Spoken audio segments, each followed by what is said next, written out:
देखिए सीबीआई, मैं फिर कह रहा हूं कि अपना काम नहीं कर रही है। सीबीआई भारतीय जनता पार्टी के एजेंट के तौर पे काम कर रही है, केंद्र सरकार की लठैत के तौर पे काम कर रही है।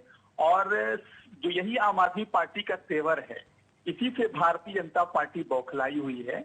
अभी तक इनको लगता था कि इनका मुकाबला करने के लिए किसी पार्टी के अंदर कोई दमखम नहीं, क्योंकि एक मरी सी कांग्रेस थी जो इनके सामने खड़ी रहती थी, उसके अंदर कोई दम नहीं था, वो इनका मुकाबला नहीं कर पाती थी। पहली बार कोई एक ऐसा राजनीतिक अखाड़े का पहलवान इनके सामने आया, अरविंद केजरीवाल, जिसके पास अच्छे स्कूलों की ताकत है, अच्छे अस्पतालों की ताकत है, अच्छी फ्री बिजली व्यवस्था की ताकत है, महिलाओं के साथ जो काम किया गया है उनके सम्मान के लिए, उनके सशक्तिकरण के लिए, बस यात्रा के रूप में, बुजुर्गों की तीर्थ यात्रा के रूप में, अस्पतालों को अच्छा किया गया, स्कूलों को अच्छा किया गया, बढ़िया मोहल्ला क्लिनिक बनाए गए, जिनकी आज पूरे दुनिया के अंदर चर्चा हो रही है।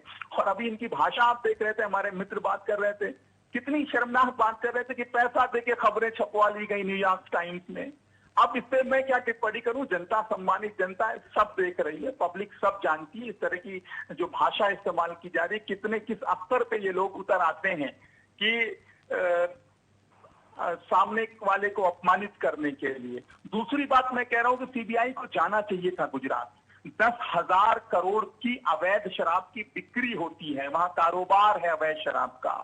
अभी कितने लोगों का नरसंहार किया गया नकली शराब पिलाकर, जहरीली शराब पिलाकर गुजरात के अंदर। आए दिन लोग मर रहे हैं, वहां सीबीआई नहीं जा रही है क्योंकि वहां भारतीय जनता पार्टी के नेता जो है वो शराब में दलाली करने का काम कर रहे हैं, इसलिए सीबीआई की हिम्मत नहीं होगी कि वहां चले जाए। अभी जिस बुंदेलखंड से एक्सप्रेसवे का उद्घाटन करने गए थे, वो एक्सप्रेसवे ही धंस गया थोड़ी सी बारिश में, वहां सीबीआई नहीं पहुंचेगी। तो कुल मिलाकर खाने और खिलाने की जो बात करते हैं, अब मैं बता रहा हूं कितना खाते हैं और कैसे खिलाते हैं, दोनों बात बता रहे हैं। मोदी जी खाते भी खूब है और खिलाते भी खूब हैं।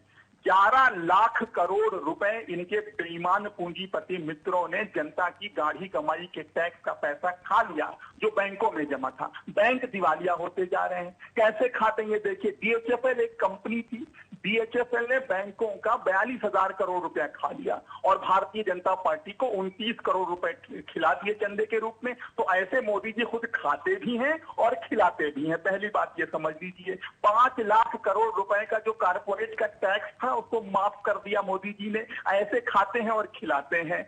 जो कारपोरेट का टैक्स 30% हुआ करता था उसको उन्होंने 22% कर दिया। इस तरीके से खाने और खिलाने का कारोबार मोदी जी बहुत दिन से करते चले आ रहे हैं। कुल मिलाकर 11 लाख करोड़ रुपए जो गरीब मजदूरों का पैसा बैंकों में जमा था उसे पूंजीपति लेके लूट के भाग गए और अब बता रहे हैं कि उनको राइट ऑफ किया गया, वेव ऑफ किया गया। कुल मिला के आम जनमानस का ये पैसा डूब गया, बैंक दिवालिया हो गए। ये हालत हो गई। आज श्रीलंका की तरफ देश को बढ़ाने का काम किया जा रहा है। वसूली कहां से की जा रही है, खाने का काम कहां से किया जा रहा है? बच्चों के दूध पर टैक्स बढ़ाया जा रहा है, छोटे बच्चों की पेंसिल का जो दाम है उस पर टैक्स बढ़ाया जा रहा है, अनाज पे टैक्स बढ़ाया जा रहा है, छाछ पे टैक्स बढ़ाया जा रहा है, दही पे टैक्स बढ़ाया जा रहा है। 800 से ज्यादा दवाओं के दाम बढ़ा दिए गए, हॉस्पिटल के कमरे के टैक्सेस बढ़ा दिए गए। तो कुल मिलाकर जनता से नोचा जा रहा है और अपने बेईमान पूंजीपति मित्रों के ऊपर लुटाया जा रहा है। तो ये खाने खिलाने का सबसे बड़ा कारोबार तो मोदी जी कर रहे हैं, सबसे बड़ा भ्रष्टाचार तो मोदी जी और इनके पूंजीपति मित्र कर रहे हैं। लेकिन यहाँ सीबीआई नहीं जाएगी, यहाँ ईडी नहीं जाएगी, ईडी जाएगी कहाँ, सीबीआई जाएगी कहाँ? जहां से डर होगा मोदी जी को कि अब उनका सिंहासन हिलने वाला है।